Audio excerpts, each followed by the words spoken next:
I was halfway through my morning coffee when the knock came, sharp, impatient. The kind of knock that carries bad news. At first, I thought it might be a package, or maybe a neighbor asking about the noise from last night's thunderstorm. But as I opened the door, I was met with two men in suits and a woman holding a clipboard. Behind them, a sheriff's deputy stood with his arms crossed, his sunglasses hiding any hint of emotion. "Mr. Hale?"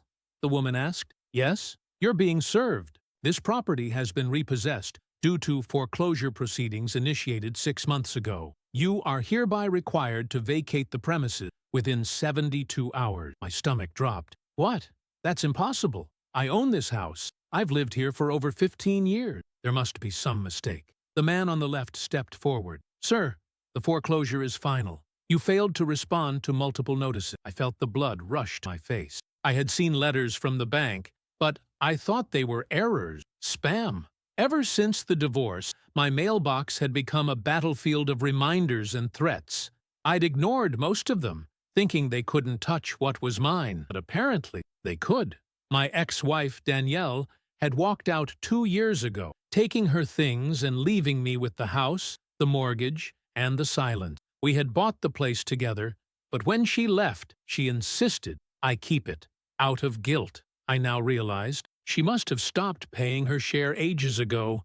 I hadn't been able to keep up with the full payments on my own, and now it had caught up to me. They handed me the papers and walked away like it was any other Tuesday. No sympathy, no humanity, just a job to do. I stood there, stunned, watching them drive off. The deputy gave me a brief nod before following them, and just like that, the house that had once been our dream was no longer mine. 3 days later, I was sitting in a dingy motel room on the edge of town with a duffel bag full of clothes, an old laptop, and a mountain of questions. How could this happen? Why hadn't I paid closer attention? And what the hell was I going to do now? But then, something strange occurred to me. Back when Danielle and I bought the house, her father had done something odd. He insisted on separating the land title from the house title, said it was a smart move for tax purposes. At the time, I didn't understand it, and honestly, didn't care.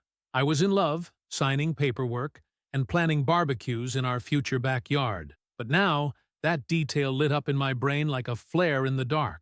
I dug through my files, digitally, then physically. Somewhere, buried in years of receipts and forgotten documents, I found it. A land deed, signed by her father, not to both of us, but to me. Sole ownership, undisputed. I didn't own the house anymore, but I still owned the land it was built on, and that changed everything. The next morning, I stood across the street from the house that was no longer mine, at least not officially. It looked the same. The white shutters Danielle had insisted on, the swing on the porch where we used to drink wine. Even the wind chimes she loved still danced in the breeze. But it wasn't home anymore. Not to them, not to me, not yet.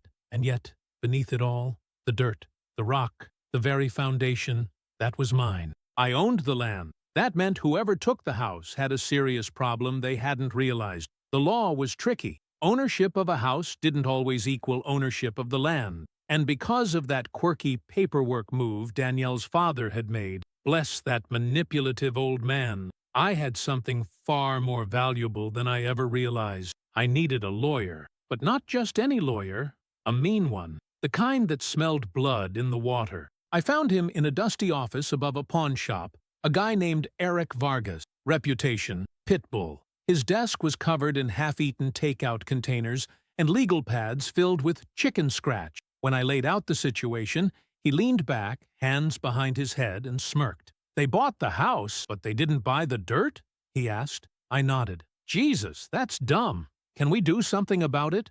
"More than something," he said, reaching for a file. "You've got leverage. If they didn't get a lease on the land, you can technically evict them, or charge them rent. Hell, you could dig up the plumbing if you felt dramatic." That last part made me laugh harder than I had in months. I like the sound of dramatic. Eric got to work. He pulled the county records, verified the land deed, and sent a formal notice to the current occupant, some investment firm that had scooped up the foreclosed house in a blind auction. They were planning to flip it for a profit, but their blueprint didn't include a land lease. Rookie mistake. 2 weeks later, I got a call. "We'd like to make an offer," the voice on the other end said, cold and corporate. "For what?" I asked. "For the land. You still own it. We're willing to negotiate a fair price." But I wasn't interested in fair. I wanted justice. "No deal," I said. "But you can rent it from me, market rate, plus retroactive fees. Or you can start packing." There was silence on the other end. Then a stiff reply. "We'll need to consult with our legal department." I hung up, heart racing. For the first time in years, I had the upper hand. They thought they had outmaneuvered me, evicted me, stripped me of everything. But in their arrogance, they overlooked the foundation, the earth beneath their precious property. And I was about to show them what it meant to mess with the wrong man's ground. The investment firm thought they could wait me out. For weeks, I heard nothing. No calls, no letters, just silence. Meanwhile, the house remained occupied, likely by contractors fixing it up for resale. They replaced the windows, added fresh paint, even planted new shrubs. It was obvious they were preparing for a massive flip. But not once did they reach out about the land beneath their masterpiece. That's when Eric made a bold move. "We file for a notice to vacate," he said. "Technically, they're squatting on your property. They've built a structure they don't own on land they didn't lease. It's a textbook case of unlawful occupancy." "You really think that'll work?" Eric shrugged. "If it doesn't, we drag it into court. Public court. The kind where news outlets sniff around for real estate drama. You'd be surprised how fast corporations cave when their incompetence makes headlines." So we filed. Within 3 days, the firm's lawyers responded with a counteroffer. They wanted to purchase the land outright, for a laughable sum that didn't even cover the back taxes I'd paid. Eric smiled when he read it. "Good. That means they're scared. I didn't want their money. I wanted them to feel what I had felt. Powerless, dismissed, thrown out of their own plan. So I declined the offer and made one of my own. They could lease the land for 5 years at triple the market rate, or I would pursue legal eviction, which would force them to demolish or relocate the house. 2 days later, I got an email. Short, terse.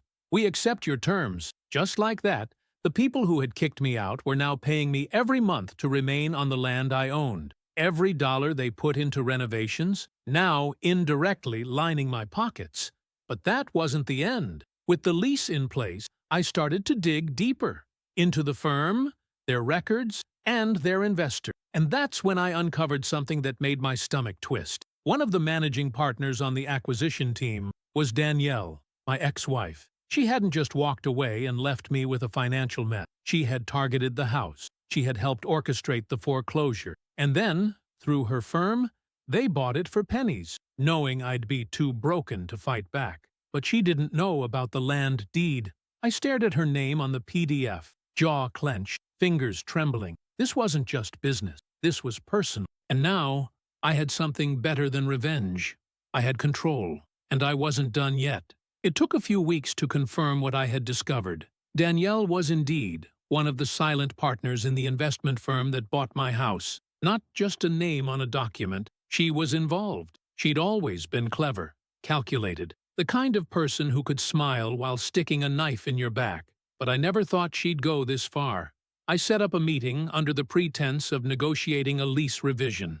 I requested a face-to-face with the firm's representative. To my satisfaction, they agreed, and included Danielle. She walked in wearing the same smug expression I remembered from our last courtroom encounter during the divorce. Polished, detached, confident, until she saw me. Her smile twitched, just for a second, but I caught it. "You?" she said, barely masking her disbelief. "Me," I replied, extending a hand she didn't take. The other 2 firm reps, young, nervous, and clearly unaware of our history, began reviewing the lease terms. Danielle remained quiet, studying me like I was some ghost from a past she thought buried. I let them go through the motion, then slid a folder across the table. "What's this?" one of the reps asked. "Proof of sole land ownership, tax record, lease history, and a detailed audit of every violation your firm has committed by building and renovating on land you didn't legally occupy for 4 months." Danielle's eyes darted down to the paperwork.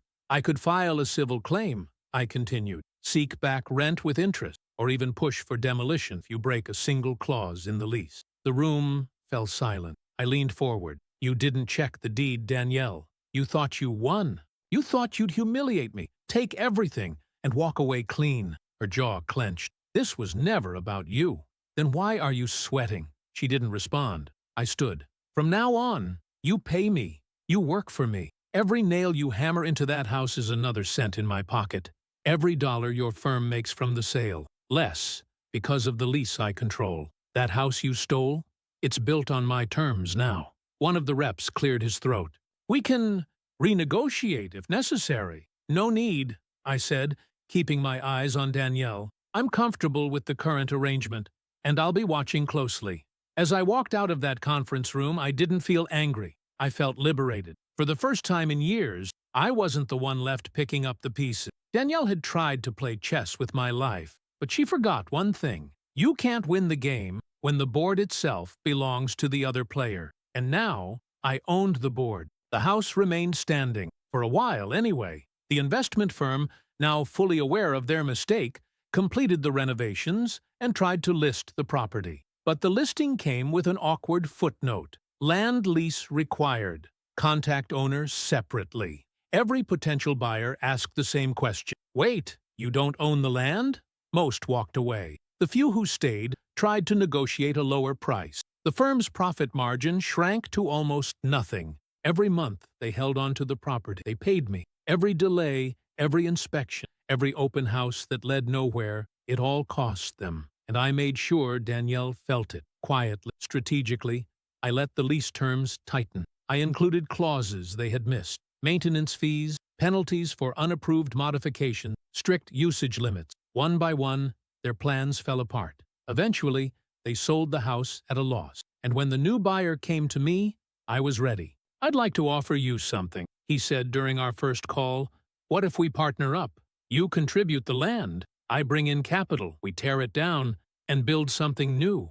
I thought about it. That house had once meant everything. But now, it was just a monument to betrayal, greed, and a past I no longer wanted to hold on to. So I said yes. We demolished it in a single day. I watched from a distance as the walls came down, the roof collapsed, and years of memories turned to dust. Strangely, I didn't feel sad. I felt free. We built a small commercial space, modern, sleek, and profitable. I leased half of it to local businesses and kept the other half for myself. A clean, minimalist office with nothing but a desk, a chair, and a window overlooking the very spot where I once lost everything. One afternoon, as I was organizing some documents, I got a letter. It was from Danielle. No envelope, just a single sheet folded 3 times. You really surprised? I never thought you'd figure it out. I underestimated you. I won't make that mistake again. No apology, no regret, just a warning. I smiled and tossed it in the shredder. She could keep her threats. I had something she'd never understand. Peace. I'd been kicked out, humiliated, blindsided, but I'd found my footing, claimed what was mine, and turned the game on its head. Revenge hadn't been about hurting her. It had been about reclaiming me. And now I stood on solid ground, literally and figuratively. Because while she thought she'd taken my home, she forgot one thing. You can't evict a man from land he owns.